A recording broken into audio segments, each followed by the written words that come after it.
Ito yung ating in-order na Wiz ink pad absorber na may kasama ng case na set. Around 120 pesos lang to. Ito sa Shopee ko nabili sa Inkrite. Yan, may naka maintenance box. Yan, ito bali nabuksan ko na to. Papakita ko lang ulit sa inyo yung loob. Ito maganda pagkakalagay nito kanina na kalat-kalat lang. Ito na sa pinakailalim. Siguro itong plastic na to para siya sa ating kukunin or dun sa ating replacement or papalitan na Wiz ink pad tank. Ito yung pinaka Wiz ink pad tank nya. Yan, kalagay replacement for L360. Yan, kasi dalawang variant yon. Meron siya dong foam only, itong foam lang, itong foam mismo, yan sa loob na yan, around nasa 80 plus lang. Tapos itong pag may kasama nitong case ng foam or yung pinaka tank, so pag may kasama yan nasa around 120. So ang in-order natin ay may kasamang ganito para hindi na tayo mahirapan, kasi pag for sure umaapaw na kasi yung ink nya dito sa likod. Para hindi tayo mahirapan pag replace, isang buong ganito na kunin natin doon, tapos kabit na natin to, mabilisan lang. Tapos ilinisin na lang natin yung mga excess na ink na kasi umapaw na nga siya. Kasi nakailang kailang reset na din kami ng Wiz ink pad nito. Nire-reset yung pinaka-program niya dito. Kasi nagbi-blinking lights yan dyan, ditong 2 lights. Ibig sabihin nun, kailangan mo na siya i-reset. Kaya ito ang gagawin natin. Optional din to, pwede rin ito lang bilhin mo. Tanggalin lang yung laman nung ano. Pero medyo madumi. Kaya sinama na natin to. So yun, i-ano ko lang yung camera.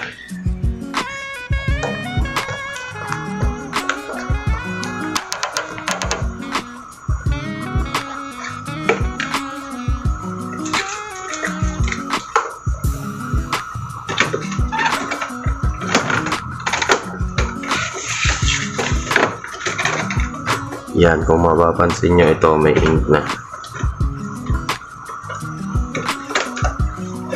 Unplug muna natin yung power.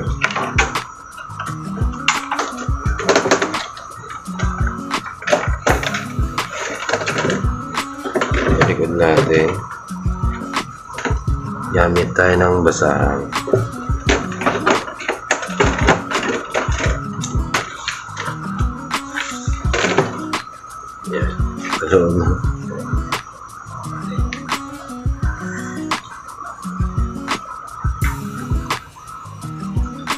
So ayan, may thread ka dito.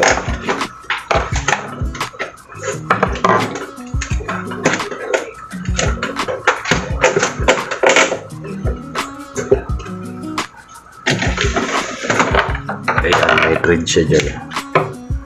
Yan yung tatanggalin natin.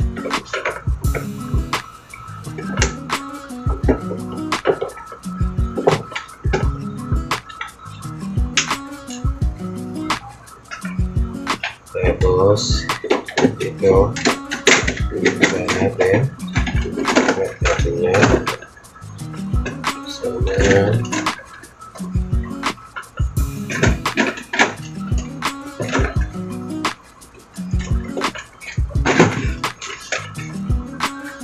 kukunin natin ay ito.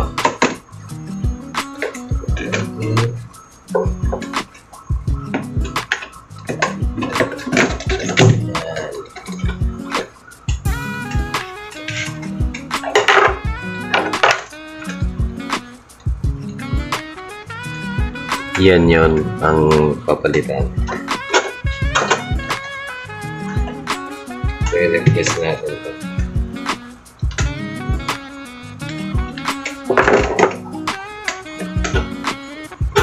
Tapos ang gamit ito isa ay ito.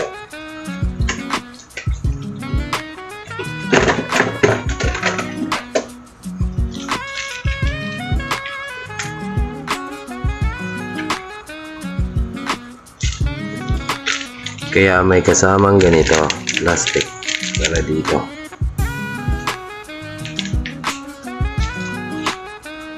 Yan.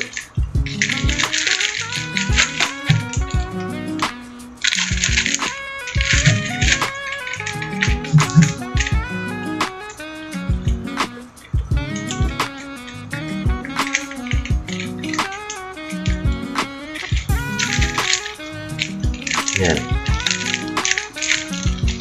Sit aside muna natin. Tapos ito rin ulit natin. Punasan natin siya. Gamit tayo ng alcohol.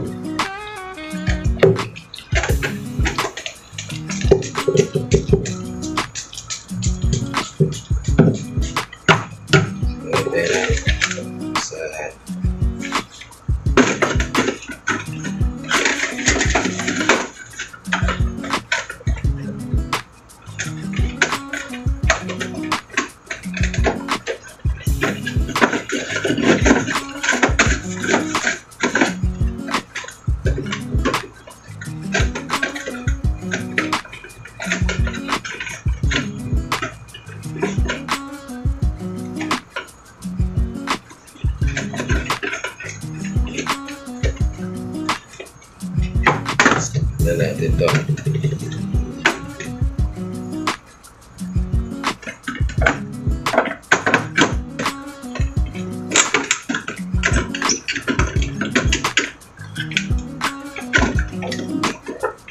Straight na natin siya.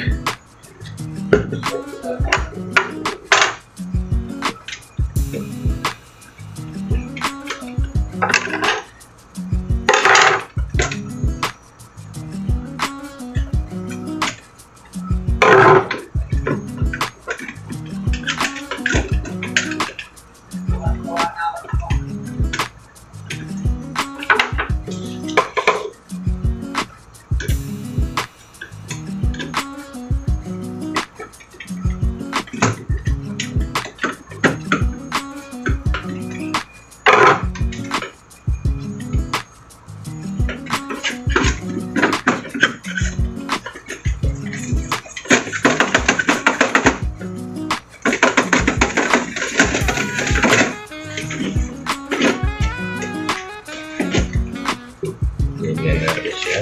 Okay.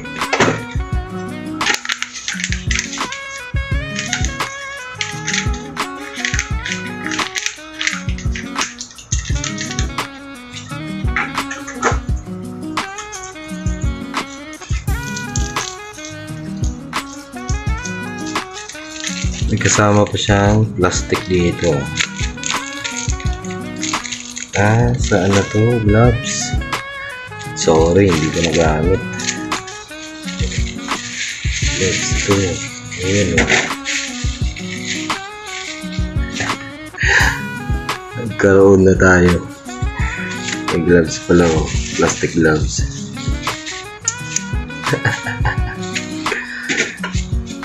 Sorry, better luck next time. Ibilang natin.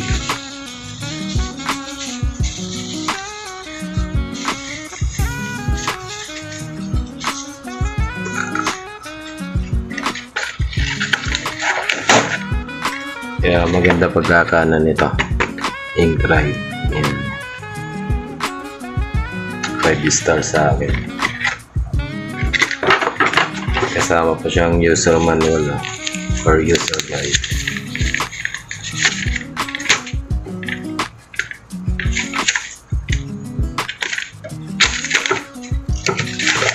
Sorry, hindi ko binasa kaya hindi ko nakita agad to.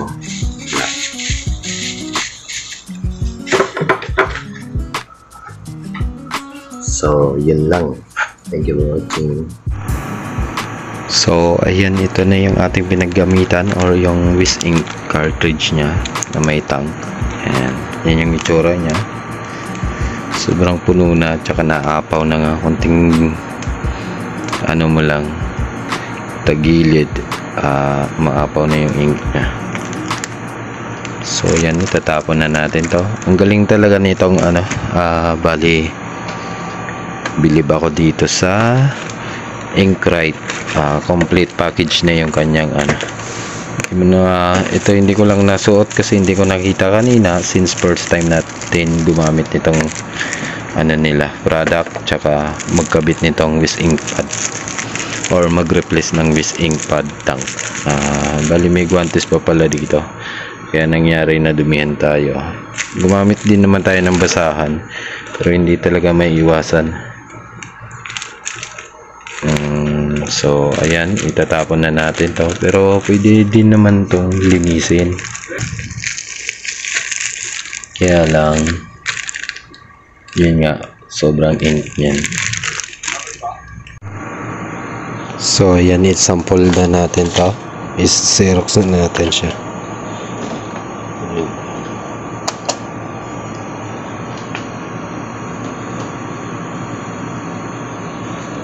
Palitan na natin siya ng ink tank absorber.